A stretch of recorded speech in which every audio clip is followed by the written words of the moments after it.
Kalau tadi kita membaca mbaknya sedang diuji dengan ujian harta, yang ketika dia meninggalkan pekerjaan yang ada ribanya, maka kemudian dia tidak mendapatkan pekerjaan lain sehingga dia sekarang mengalami kesulitan secara finansial. Ini ujian dharra, ujian harta.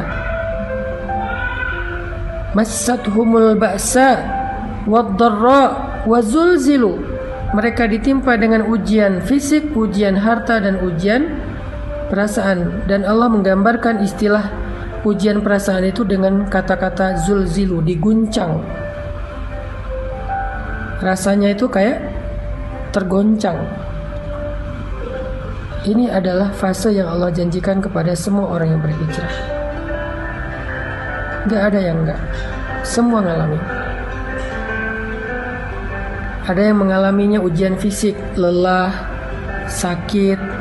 Kalau sahabat dulu disiksa. Ada yang mengalami ujian harta, ditipu orang, kelaparan, bangkrut, gak punya kerjaan, gak punya penghasilan, habis hartanya. Ada yang diuji dengan ujian perasaan, disakiti, ditinggalkan, dikhianati, dihina, dicela, dicemooh, digibahin, difitnah, dan seterusnya. Semuanya mengalami salah satu dari 3 ujian ini atau ketiga-tiganya.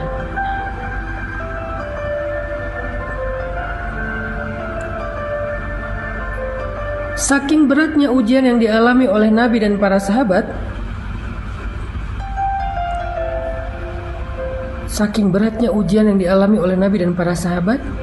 sampai mereka mengatakan, mata nasrullah, hatta yaqula ar-rasul walladzina amanu ma'ahu, mata nasrullah, kapan datangnya pertolongan Allah.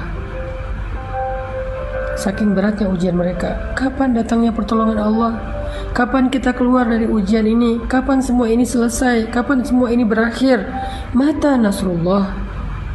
Nabi loh yang nanya, sahabat yang nanya, saking beratnya ujian mereka. Allah menjawab,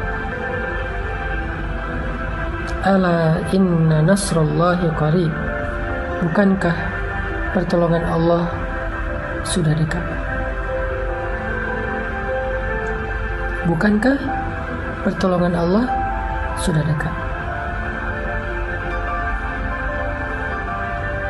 Apa maksud Allah di dalam ayat ini? Maksudnya semakin berat ujian yang kita alamin, maka semakin dekat kita kepada pertolongan Allah, yaitu fase kedua dalam hijrah. Fase kedua dalam hijrah, yaitu fase tamkin namanya. Kalau fase pertama, fase ibtila. Fase kedua, fase tamkin.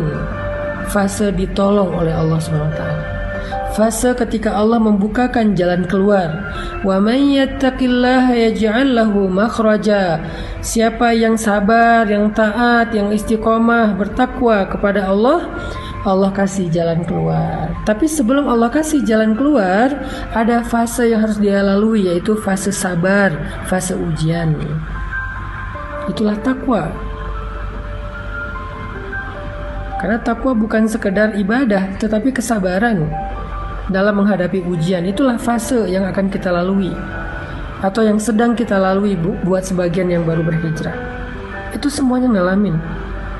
Jadi ketika kita mengalami fase ibtila, fase ujian kayak gini, la tahzan, jangan berkecil hati. La tayas, jangan putus asa. La taklak, jangan ragu kepada pertolongan Allah. Kenapa? Itu bukan tanda-tanda bahwa kita salah memilih jalan. Karena jalan yang kita pilih dulu, yang kita lalui dulu itu adalah jalan yang salah. Jadi ketika kita meninggalkan jalan yang salah itu, walaupun kita belum menemukan jalan yang lebih baik, maka setidaknya kita sudah meninggalkan jalan yang salah, yang buruk, yang merugikan kita. Dan itu sebuah kemajuan, itu sebuah kebaikan. Jangan sampai kita menyesal meninggalkan pekerjaan yang ada ribanya dengan mengatakan, duh, sekarang saya nggak punya penghasilan, saya nggak punya pemasukan, saya nggak punya pekerjaan. Sedih juga sih udah ninggalin kerjaan yang dulu. Kalau dulu masih ada penghasilan, walaupun haram. Enggak. keadaan kita sekarang tanpa penghasilan itu lebih baik daripada dulu ketika kita mendapatkan harta-harta yang haram. Sekarang tuh lebih baik, walaupun mungkin sedikit merepotkan keluarga. Ada ujian tadi, dihina orang, diomongin orang,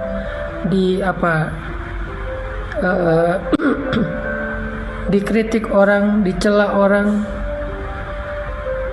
ujian perasaan kan. Tapi sekarang lebih baik daripada tadi. Kenapa? Mana ada ceritanya dosa itu lebih baik daripada ketika kita menempuh jalan Allah dengan segala resikonya. Enggak. Mbak yang udah kehilangan pekerjaan tetapi hartanya riba, sekarang gak punya pekerjaan tetapi hartanya berkah, sekarang jauh lebih baik. Hanya mungkin sekarang sedang mengalami fase ibtila, fase diuji. Dan fase ujian itu akan naik terus tingkatannya, akan naik terus tensinya. Makin lama makin berat, makin panas, makin luar biasa, makin beban akan naik terus, seperti malam yang semakin lama semakin gelap, semakin lama semakin dingin, semakin lama semakin sunyi, semakin lama semakin ngantuk. Kayak gitu memang fasenya, kayak orang panas naik terus, kayak orang demam naik terus panasnya. Tapi ketika udah berada di puncak, udah berat banget, nggak ketahan lagi, sampai kita bertanya kapan selesainya semua ini, kapan berakhir dan segala macam. Allah menjawab teriakan kita. Allah menjawab pertanyaan kita. Kata Allah, ala inna nasrallahi qarib.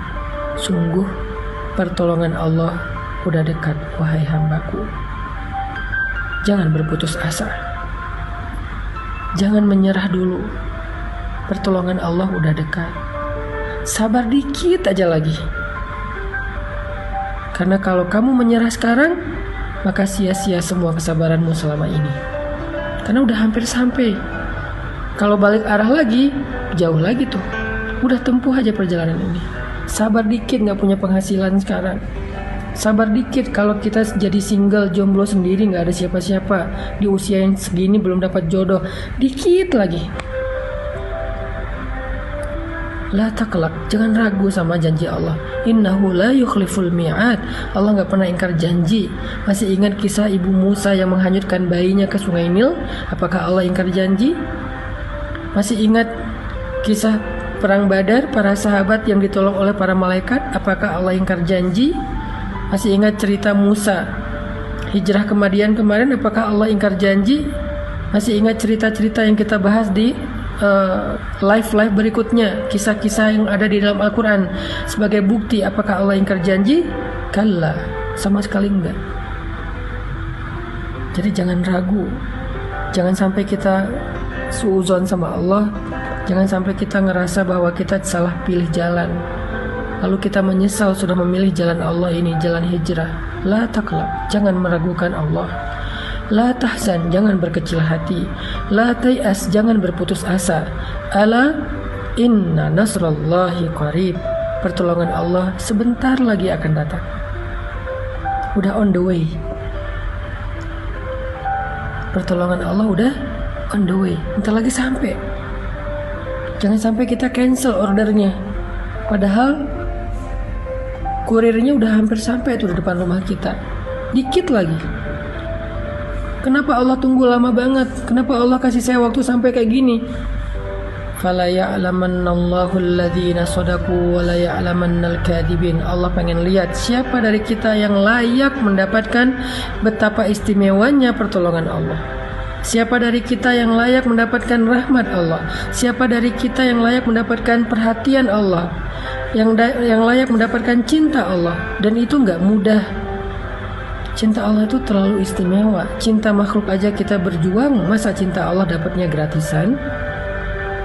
Kalau gitu Allah hitung-hitungan dong sama kita. Bukan. Allah pengen mengajarkan kita tentang sabar.